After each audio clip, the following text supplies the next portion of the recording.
Hi hello ಎಲ್ರಿಗೂ ನಮಸ್ತೆ, welcome back to my YouTube channel. ಮಾಡೋಕ್ಕೂ ಸಹ ಅಷ್ಟೇ ಸಿಂಪಲ್ ಆಗಿರ್ಬೇಕು, ಟೇಸ್ಟ್ ಸಖತ್ ಆಗಿರ್ಬೇಕು.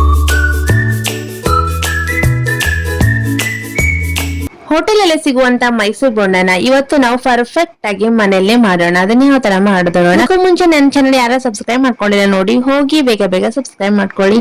ಇದನ್ನ ಯಾವ ತರ ಮಾಡೋದು ನೋಡೋಣ. ನಾನಿವಾಗ ಅರ್ಧ ಕಪ್ ಅಷ್ಟು ಮೈದಾನ ತಗೊಂಡಿದ್ದೀನಿ. ಆ ಹಿಟ್ಟಿಗೆ ಸ್ವಲ್ಪ ನಾವು ಅಜ್ವೈನ ಸೇರಿಸ್ಕೊಳ್ಳೋಣ. ಹಾಗೆ ಅಡಿಗೆ ಸೋಡಾನ ಸಹ ಸೇರಿಸ್ಕೊಂಡು ಪೂರ್ತಿಯಾಗಿ ಮಿಕ್ಸ್ ಮಾಡ್ಕೊಳ್ಳೋಣ.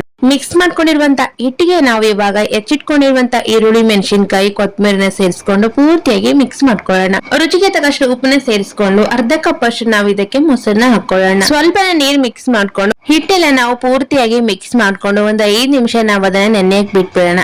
ಹಿಟ್ಟಿನ ಹದ ಸ್ವಲ್ಪ ಗಟ್ಟಿನೇ ಇರ್ಲಿ. ಹಾಗೆ ನೋಡಿ ಇವಾಗ ಅದು ನೆಂದಾಯ್ತು. ಹಿಟ್ಟು ಚೆನ್ನಾಗಿ ನೆಂದಿರ್ಬೇಕು. ಈ ಒಂದ್ ಮೈಸೂರು ಬೋಂಡ ಸಖತ್ತಾಗಿ ಬರುತ್ತೆ. ಹಾಗೆ ನೋಡ್ತಾ ಇದ್ದೀರಲ್ಲ, ಇದು ಕೂಡ ಅಷ್ಟೇನೆ ಚೆನ್ನಾಗಿ ನೆಂದಿದೆ. ಸ್ಟವ್ ಆನ್ ಮಾಡಿ ಒಂದ್ ಪಾತ್ರೆನ ಇಟ್ಕೊಂಡು ಆ ಪಾತ್ರೆಗೆ ಎಣ್ಣೆನ ಹಾಕೊಂಡು ಈ ಒಂದ್ ಮೈಸೂರು ಬೋಂಡನ ಬಿಡ್ಬೇಕು. ನೋಡ್ತಾ ಇದ್ದೀರಲ್ಲ ಎಷ್ಟು ಚೆನ್ನಾಗಿ ಹಿಟ್ಟೆಲ್ಲ ಹೊಂದ್ಕೊಂಡಿದೆ ಅಲ್ಲ, ಎಷ್ಟು ನೀಟಾಗಿ ಬರ್ತಾ ಇದೆ ಮೈಸೂರು ಬೋಂಡ. ಎರಡು ಸೈಡ್ ಚೆನ್ನಾಗಿ ಗೋಲ್ಡನ್ ಕಲರ್ ಬರೋವರೆಗೂ ನಾವು ಇದನ್ನ ಎಣ್ಣೆಯಲ್ಲೇ ಫ್ರೈ ಮಾಡ್ಬೇಕು. ನೀವೇನಾದ್ರೂ ಈ ಒಂದ್ ಮೈಸೂರು ಬೋಂಡನ ಟ್ರೈ ಮಾಡೇ ಇಲ್ಲ ಅನ್ನೋರಾದ್ರೆ ಡೆಫಿನೆಟ್ಲಿ ಈ ವಿಡಿಯೋ ನೋಡ್ಕೊಂಡು ಟ್ರೈ ಮಾಡಿ. ಫೈನಲ್ ಆಗಿ ಮೈಸೂರು ಬೋಂಡ ರೆಡಿ ಆಯ್ತು. ನೋಡ್ತಾ ಇದ್ದೀರಲ್ಲ ಎಷ್ಟು ಚೆನ್ನಾಗಿ ಬಂದಿದೆ.